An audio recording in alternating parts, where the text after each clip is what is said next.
Você acredita em histórias impossíveis? Em homens que falam com Deus? Eu não acreditava, até o dia em que a água chegou ao meu pescoço.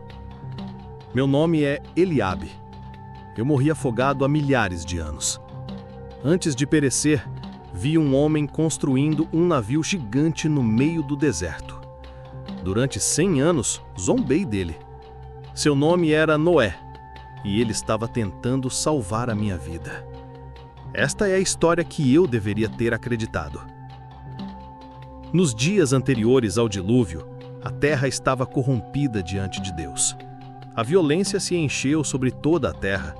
Nós, os filhos dos homens, nos multiplicamos, mas nossos corações se voltaram apenas para o mal continuamente.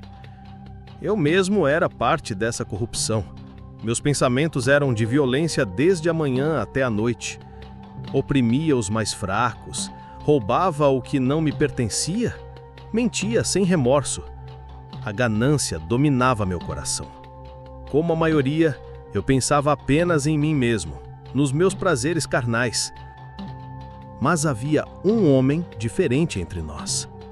Noé, filho de Lameque, neto de Matusalém, descendente de Sete, o filho que Deus deu a Adão em lugar de Abel. Se você gosta de histórias bíblicas contadas de forma única, inscreva-se no canal, deixe seu like e ative as notificações. Agora, voltemos a esta narrativa. Ele caminhava com Deus como seu bisavô Enoque havia caminhado.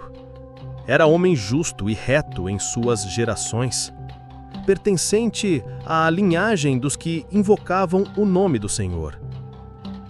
Lembro-me do dia em que tudo começou a mudar para Noé. Ele saiu de casa com uma expressão que nunca havia visto antes, parte terror, parte reverência. Disse apenas que Deus havia falado com ele sobre um juízo que viria sobre a terra por causa da violência e corrupção. Ri na cara dele. Noé, você está ficando velho. Deus destruir a terra? Impossível. Mas ele não discutiu comigo. Simplesmente começou a trabalhar. Nos dias seguintes, vi Noé planejando algo imenso. Ele media e remediava o terreno, fazia cálculos, juntava madeira de gofer. Quando perguntei o que estava fazendo, ele disse apenas: Deus me deu instruções muito específicas. Logo percebi as dimensões do que ele pretendia construir, algo gigantesco, 300 côvados de comprimento, 50 côvados de largura e 30 côvados de altura, com apósentos por dentro, 3 pavimentos, uma janela na parte superior e uma porta lateral. Era impossível não notar. Pensei que ele havia enlouquecido completamente. E assim começou o que todos nós consideramos a maior loucura já vista. Noé, com seus filhos Sem, Cã e Jafé, começou a construir aquela gigantesca embarcação no meio da terra seca. Dia após dia eles trabalhavam. O som dos martelos e das serras ecoava pela manhã até o anoitecer. A estrutura gigantesca crescia, impossível de ignorar. Todo mundo vinha ver o projeto louco de Noé. Para que serve isso, Noé? Perguntávamos. Para salvar a vida quando Deus trouxer o dilúvio sobre a terra, para destruir toda a carne em que há espírito de vida debaixo dos céus. Respondia ele, sem parar de trabalhar. Alguns jogavam pedras, outros faziam piadas. Onde está a água, Noé? Vai arrastar isso pelo chão? Mas Noé não parava. Dia após dia, mês após mês, anos se passaram. A arca tomava forma exatamente como Deus havia ordenado.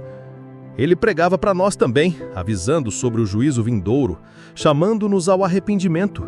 Ele era pregador da justiça, como depois soube.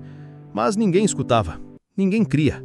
Continuávamos em nossos prazeres e maldades, zombando do louco Noé e sua arca inútil.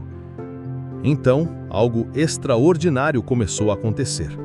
Algo que fez até os mais céticos entre nós pararem para observar. Os animais começaram a chegar. Primeiro foram alguns pássaros, voando em direção à arca. Depois, animais pequenos. Em seguida, feras que jamais havíamos visto juntas. Leões caminhando pacificamente ao lado de cordeiros. Ursos junto com cervos. De todo animal limpo, levarás contigo 7 e 7, o macho e sua fêmea. Mas dos animais que não são limpos, 2, o macho e a fêmea. Era impossível negar que havia algo sobrenatural acontecendo. Os animais vinham por instinto divino, organizando-se sozinhos, entrando na arca em perfeita ordem. Aves dos céus também, 7 e 7, macho e fêmea, para conservar em vida sua espécie sobre a face de toda a terra. Mesmo vendo aquilo, a maioria de nós ainda não acreditava. Coincidência, dizíamos. Truque, murmurávamos. Nossos corações estavam endurecidos demais para reconhecer a mão de Deus. Noé entrou na arca com sua esposa e seus 3 filhos, Sem, Cã e Jafé, cada um com sua respectiva esposa. 8 pessoas no total entraram na arca junto com os animais, exatamente como Deus havia ordenado. E então, o Senhor os fechou por fora. No ano 600 da vida de Noé, no mês segundo, aos 17 dias do mês, romperam-se todas as fontes do grande abismo, e as janelas do céu se abriram. Eu me lembro daquele dia, como se fosse ontem. Começou como uma chuva comum, depois se intensificou e continuou. Por 40 dias e 40 noites, choveu sobre a terra de forma como jamais havíamos visto.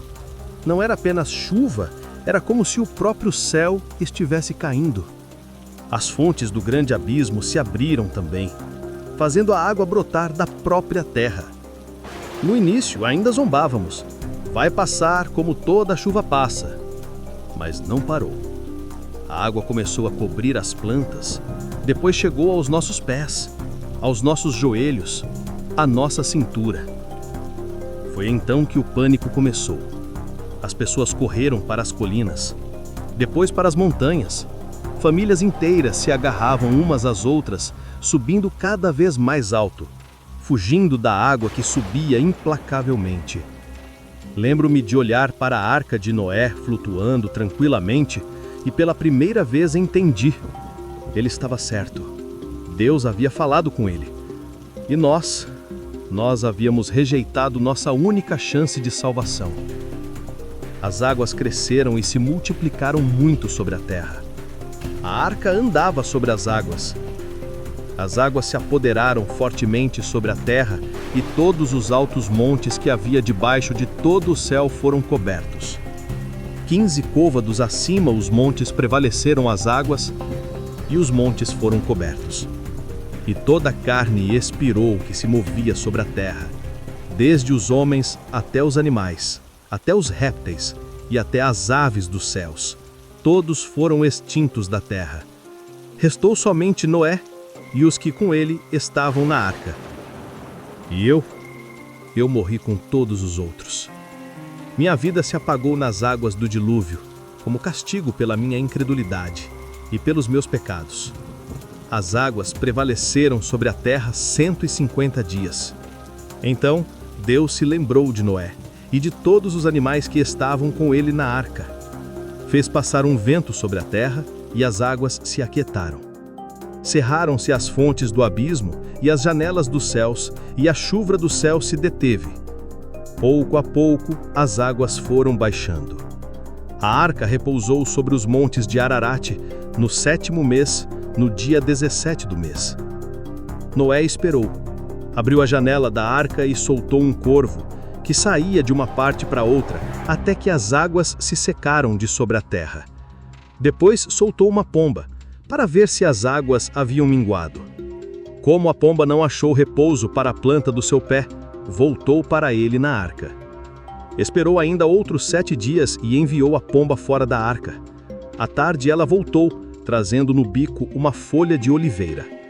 Assim soube Noé que as águas haviam minguado sobre a terra.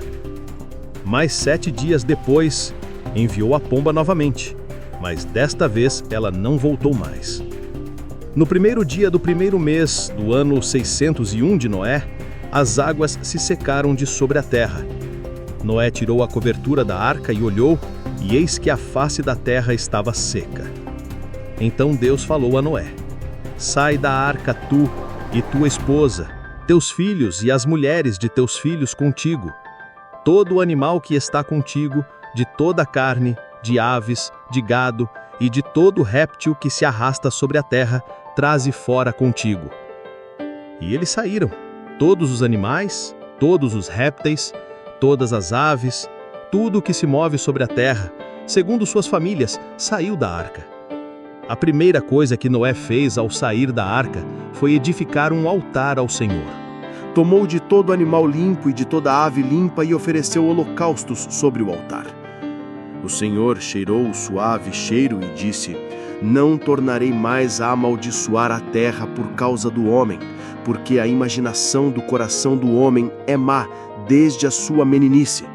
Nem tornarei mais a ferir todo vivente como fiz. Então, Deus estabeleceu uma aliança com Noé e sua descendência. Não haverá mais dilúvio para destruir a terra. E deu um sinal dessa aliança: o arco-íris nas nuvens. O meu arco tenho posto na nuvem. Este será por sinal da aliança entre mim e a terra. E acontecerá que quando eu trouxer nuvens sobre a terra, aparecerá o arco nas nuvens. Então me lembrarei da minha aliança. Hoje, quando vejo o arco-íris no céu, lembro-me de tudo que testemunhei. Lembro-me de como zombei de um homem justo. Lembro-me de como rejeitei o chamado de Deus. Noé foi um pregador da justiça. Por mais de 100 anos, enquanto construía a arca, ele nos avisou, mas nós não quisemos ouvir. A história de Noé não é apenas sobre um dilúvio que passou. É sobre a paciência de Deus, sobre sua misericórdia em prover salvação e sobre nossa responsabilidade de ouvir sua voz quando Ele fala. Como Noé encontrou graça aos olhos do Senhor por ser justo e reto, que cada um de nós busque andar com Deus hoje, antes que seja tarde demais. A história continua com você. Inscreva-se, deixe o like, ative o sininho de notificações.